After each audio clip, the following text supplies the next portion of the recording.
A principal diferença entre a física quântica e a física clássica está na forma como cada uma descreve o comportamento da matéria e da energia. A física clássica, desenvolvida a partir das leis de Newton e aprofundada por Maxwell e outros cientistas, trata o mundo em termos de objetos bem definidos, com posições, velocidades e trajetórias previsíveis. Ela funciona muito bem para descrever o movimento de planetas, a queda de objetos e até fenômenos elétricos e magnéticos em larga escala. No entanto, à medida que os cientistas começaram a estudar o comportamento de partículas muito pequenas, como elétrons e fótons, perceberam que a física clássica não conseguia explicar certos fenômenos. A física quântica surgiu para dar conta dessas situações. Diferente da física clássica, a quântica não trabalha com certezas absolutas sobre onde uma partícula está ou para onde ela vai, mas sim com probabilidades.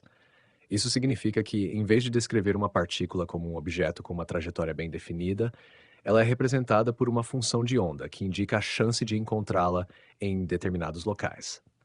Além disso, a física quântica introduz conceitos que parecem contrariar a nossa intuição. O princípio da incerteza de Heisenberg, por exemplo, afirma que não podemos conhecer com precisão absoluta a posição e a velocidade de uma partícula ao mesmo tempo. Outro fenômeno intrigante é o da superposição, no qual uma partícula pode existir em múltiplos estados ao mesmo tempo até ser observada. E há ainda o emaranhamento quântico, que descreve a conexão misteriosa entre partículas separadas por grandes distâncias, onde a mudança no estado de uma afeta instantaneamente a outra. Assim, enquanto a física clássica descreve um universo ordenado e previsível, a física quântica revela um mundo microscópico cheio de incertezas, probabilidades e interações não locais. Essa diferença fundamental levou a avanços tecnológicos impressionantes, como os lasers, os semicondutores e a computação quântica, além de desafiar nossa compreensão sobre a própria natureza da realidade. O princípio da incerteza de Heisenberg é uma das ideias centrais da física quântica e desafia a visão clássica de que é possível conhecer com precisão absoluta todas as propriedades de uma partícula. Formulado pelo físico alemão Werner Heisenberg em 1927, esse princípio afirma que existe um limite fundamental para o quão precisamente podemos medir certas grandezas de uma partícula ao mesmo tempo. Mais especificamente, ele diz que quanto mais precisamente conhecemos a posição de uma partícula, menos sabemos sobre sua velocidade ou quantidade de movimento e vice-versa. Esse limite não é apenas uma questão de tecnologia ou erro de medição, mas uma característica fundamental da natureza.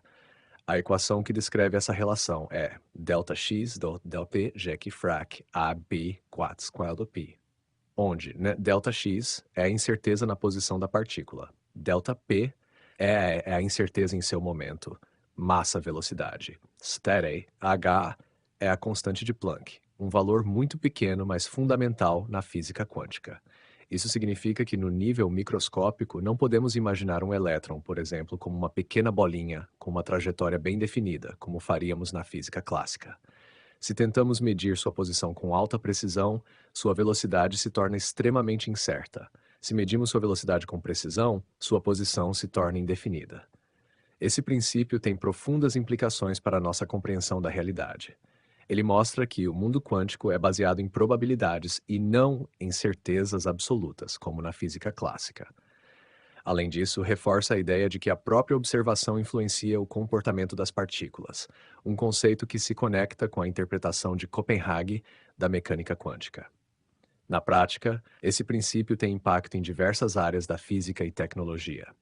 Ele explica, por exemplo, por que os elétrons em um átomo não colapsam para o núcleo, pois se estivessem muito localizados, teriam uma incerteza de velocidade tão grande que escapariam da atração do núcleo. Ele também estabelece limites fundamentais para a precisão de microscópios e sensores ultra-avançados, e é um dos pilares que tornam possíveis os computadores quânticos. Em resumo, o princípio da incerteza nos obriga a abandonar a ideia de que podemos conhecer tudo sobre uma partícula ao mesmo tempo e a aceitar que, no mundo microscópico, a realidade se manifesta de forma probabilística e não determinística.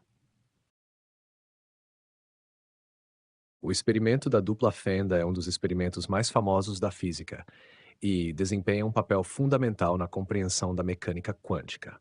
Ele revela a natureza paradoxal da luz e da matéria, desafiando a intuição clássica e demonstrando que partículas podem se comportar como ondas. A ideia básica do experimento é simples. Imagine uma barreira com duas fendas estreitas e, atrás dela, uma tela onde os resultados podem ser observados. Se lançarmos pequenas esferas, como bolinhas de gude, contra essa barreira, as que passam pelas fendas formarão dois grupos alinhados com as aberturas na tela. Esse é o comportamento esperado de partículas na física clássica. Agora, se fizermos o mesmo experimento com ondas, como as ondas na água, veremos algo diferente. Quando a onda passa pelas fendas, cada abertura age como uma nova fonte de ondas, e as duas frentes de onda começam a se espalhar e se sobrepor. Essa sobreposição gera um padrão de interferência, com regiões de reforço, onde as ondas se somam, e regiões de cancelamento, onde elas se anulam. Como resultado, a tela exibirá uma série de faixas alternadas de luz e sombra, em vez de apenas duas faixas alinhadas com as fendas. A parte mais surpreendente acontece quando realizamos esse experimento com partículas subatômicas, como elétrons. Se dispararmos elétrons individualmente contra a barreira, esperaríamos que eles se comportassem como pequenas esferas, formando dois grupos na tela. Mas, em vez disso, eles criam um padrão de interferência, como se fossem ondas atravessando ambas as fendas ao mesmo tempo. Isso já é estranho por si só, mas fica ainda mais intrigante quando tentamos observar por qual fenda cada elétron passa. Se colocarmos um detector em uma das fendas para descobrir o caminho exato do elétron, o padrão de interferência desaparece e os elétrons passam a se comportar como partículas normais, formando apenas dois grupos na tela. Isso sugere que o simples ato de medir a trajetória do elétron modifica seu comportamento. Esse experimento é crucial para a física quântica porque demonstra a dualidade onda-partícula, um conceito fundamental segundo o qual partículas subatômicas podem se comportar tanto como ondas quanto como partículas, dependendo de como são observadas. Além disso, ele levanta questões profundas sobre a natureza da realidade e o papel do observador na mecânica quântica. A interpretação de Copenhague, proposta por Niels Bohr e Werner Heisenberg, sugere que a função de onda do elétron, que representa todas as suas possibilidades, só colapsa para um estado definido quando é medida. Ou seja, antes de ser observada, a partícula existe em uma superposição de estados, passando por ambas as fendas ao mesmo tempo. O experimento da dupla fenda não é apenas um teste teórico, ele tem aplicações práticas em diversas tecnologias, como microscópios eletrônicos e computação quântica. Além disso, continua sendo um dos exemplos mais emblemáticos de como a física quântica desafia nossa compreensão intuitiva do mundo. Dizer que uma partícula pode estar em superposição de estados significa que, até ser medida, ela não possui um único valor definido para certas propriedades, como posição, velocidade ou spin. Em vez disso, a partícula existe simultaneamente em múltiplos estados possíveis, descritos por uma função de onda que representa todas as probabilidades desses estados coexistindo ao mesmo tempo. Isso pode parecer estranho porque, no mundo macroscópico, estamos acostumados a objetos que têm propriedades bem definidas. Um livro está sobre a mesa ou não está, uma moeda caiu com a face cara ou coroa voltada para cima. Mas no nível quântico, a realidade funciona de maneira diferente. Um dos exemplos clássicos é o do elétron em um átomo. Na física clássica, imaginaríamos que o elétron segue uma trajetória ao redor do núcleo, como um pequeno planeta orbitando uma estrela. Mas na física quântica, o elétron não está em um único ponto até que seja medido. Em vez disso, ele está em uma superposição de posições ao redor do núcleo, descrito por uma nuvem de probabilidades. Apenas quando fazemos uma medição, a superposição colapsa e o elétron assume uma posição específica. Outro exemplo famoso é o experimento mental do gato de Schrödinger. Nele, um gato é colocado em uma caixa com um mecanismo ligado ao decaimento de um átomo radioativo. Como o decaimento é governado por regras quânticas, até que alguém abra a caixa e observe, o gato pode ser considerado simultaneamente vivo e morto, já que a partícula radioativa está em uma superposição de ter e não ter caído. Esse experimento ilustra o quão contraintuitivo o conceito de superposição pode ser quando aplicado a objetos maiores. A superposição é um conceito essencial para tecnologias como a computação quântica. Enquanto os computadores clássicos armazenam informações em bits que podem ser 0 ou 1, Os computadores quânticos usam qubits, que podem estar em uma superposição de 0 e 1 ao mesmo tempo. Isso permite que eles processem múltiplas informações simultaneamente, tornando certos cálculos muito mais rápidos do que nos computadores tradicionais. Em resumo, a superposição é uma característica fundamental da física quântica, mostrando que partículas não possuem estados bem definidos antes de serem medidas. Em vez disso, elas existem em uma combinação de possibilidades, o que desafia nossa intuição sobre como a realidade funciona.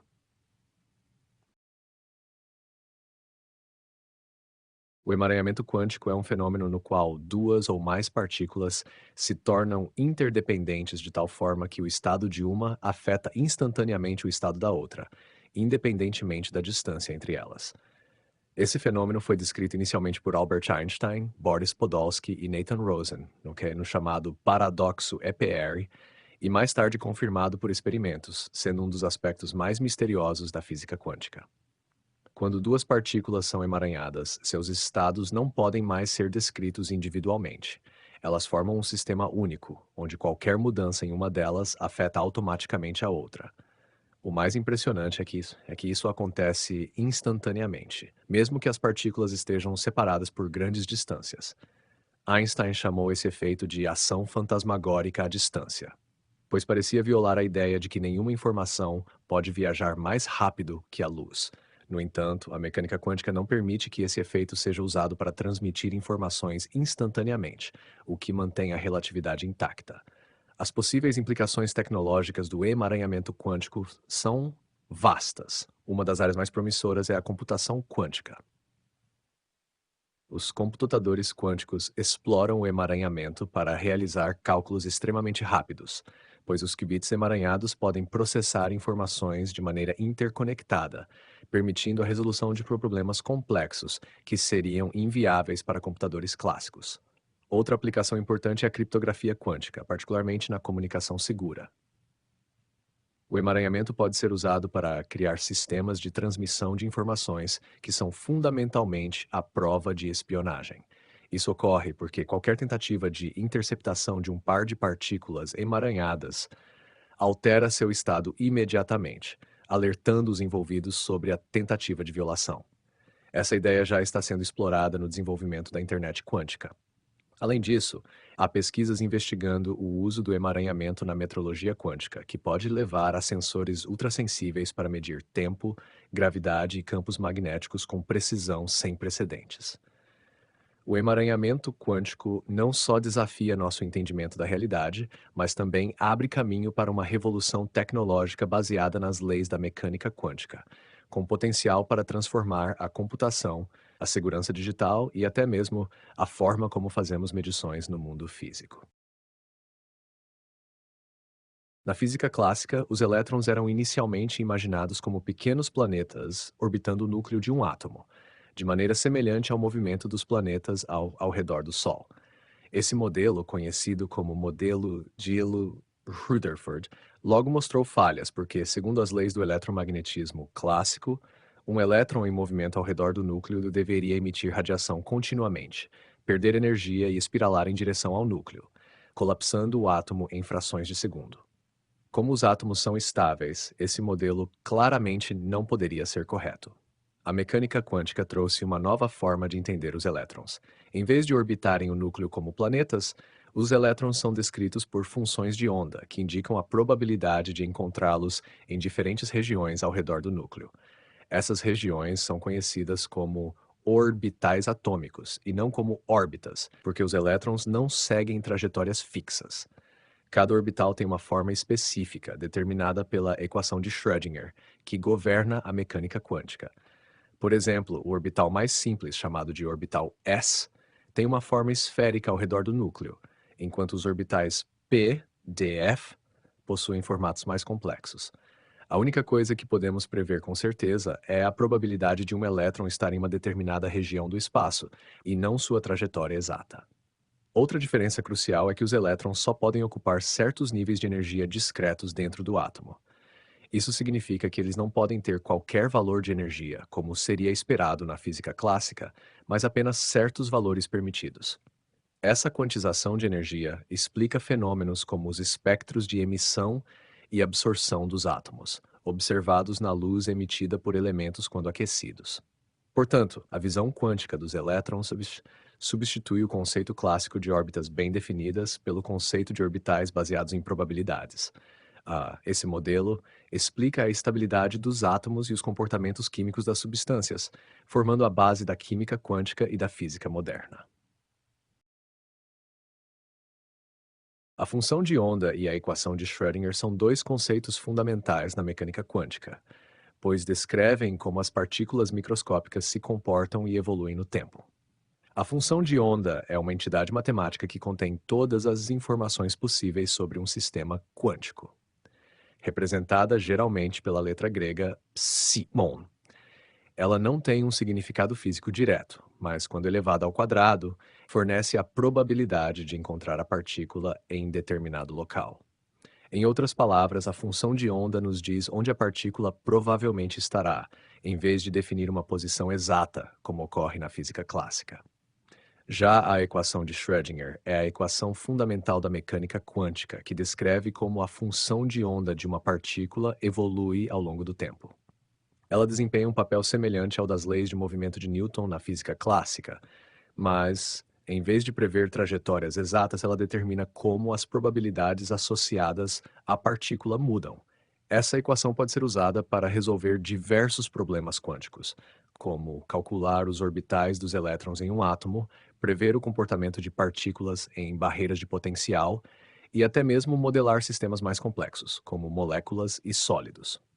O impacto desses conceitos é profundo.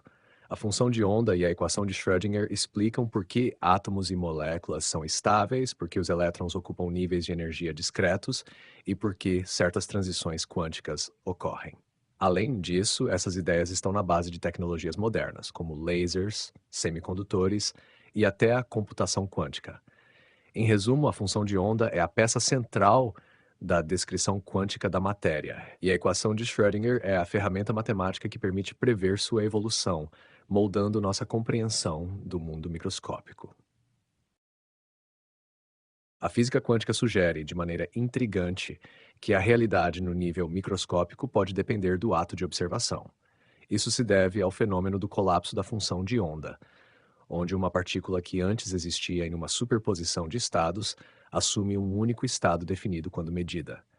Essa ideia gerou debates filosóficos e diferentes interpretações da mecânica quântica, sendo duas das mais conhecidas a interpretação de Copenhague e a interpretação de muitos mundos.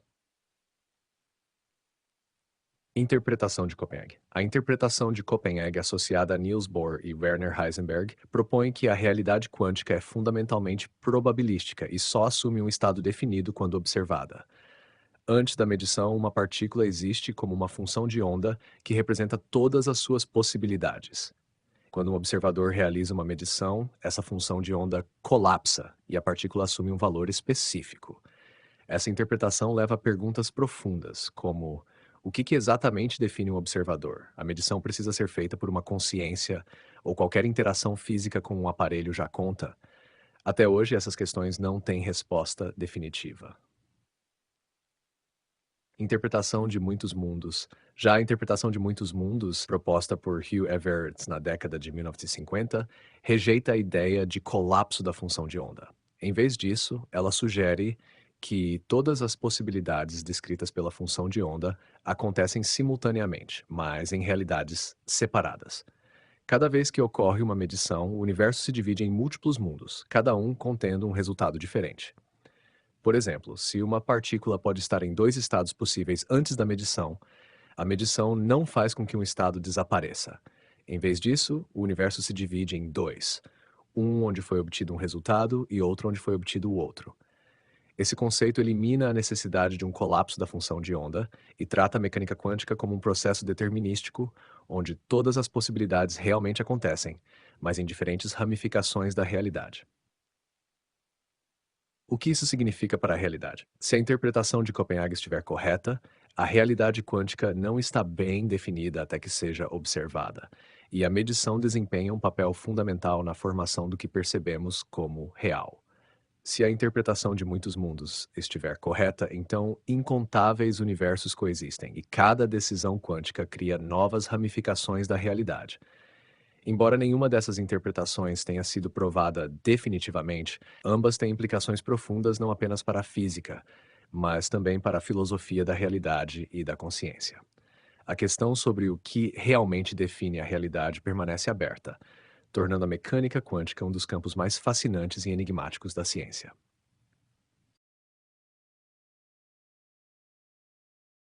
Os avanços em física quântica estão impulsionando tecnologias revolucionárias, como a computação quântica e a criptografia quântica, que prometem transformar o processamento de informações e a segurança digital de maneiras antes inimagináveis. Computação quântica. Os computadores clássicos operam com bits, que podem assumir apenas dois estados, 0 ou 1.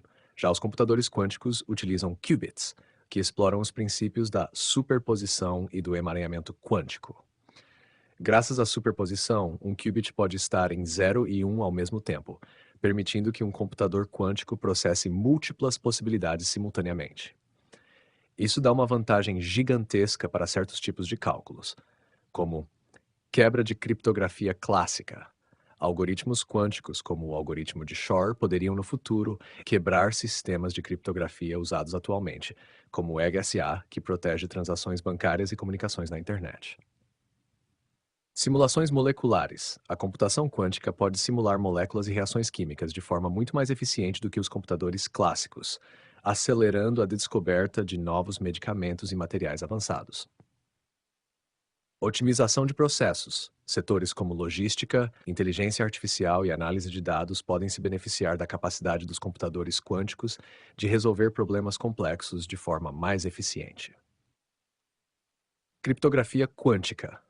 Se os computadores quânticos ameaçam a criptografia tradicional, a física quântica também oferece novas formas de criptografia inviolável, baseada em fenômenos como o emaranhamento e o princípio da incerteza de Heisenberg. Um exemplo é a distribuição de chaves quânticas, QKD, Quantum Key Distribution, um método que permite a transmissão de chaves criptográficas de maneira absolutamente segura. Se um espião tentar interceptar a informação, a simples tentativa de medição modificará o estado das partículas, alertando os usuários sobre a tentativa de invasão.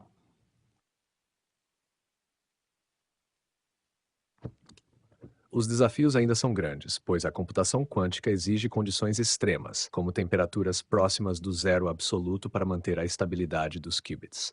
No entanto, empresas como Google, IBM e startups especializadas já estão desenvolvendo protótipos funcionais, e governos investem pesadamente na corrida pela supremacia quântica. Se essas tecnologias forem plenamente desenvolvidas, elas poderão revolucionar a computação, a segurança digital e até mesmo a ciência, abrindo portas para descobertas que hoje parecem ficção científica.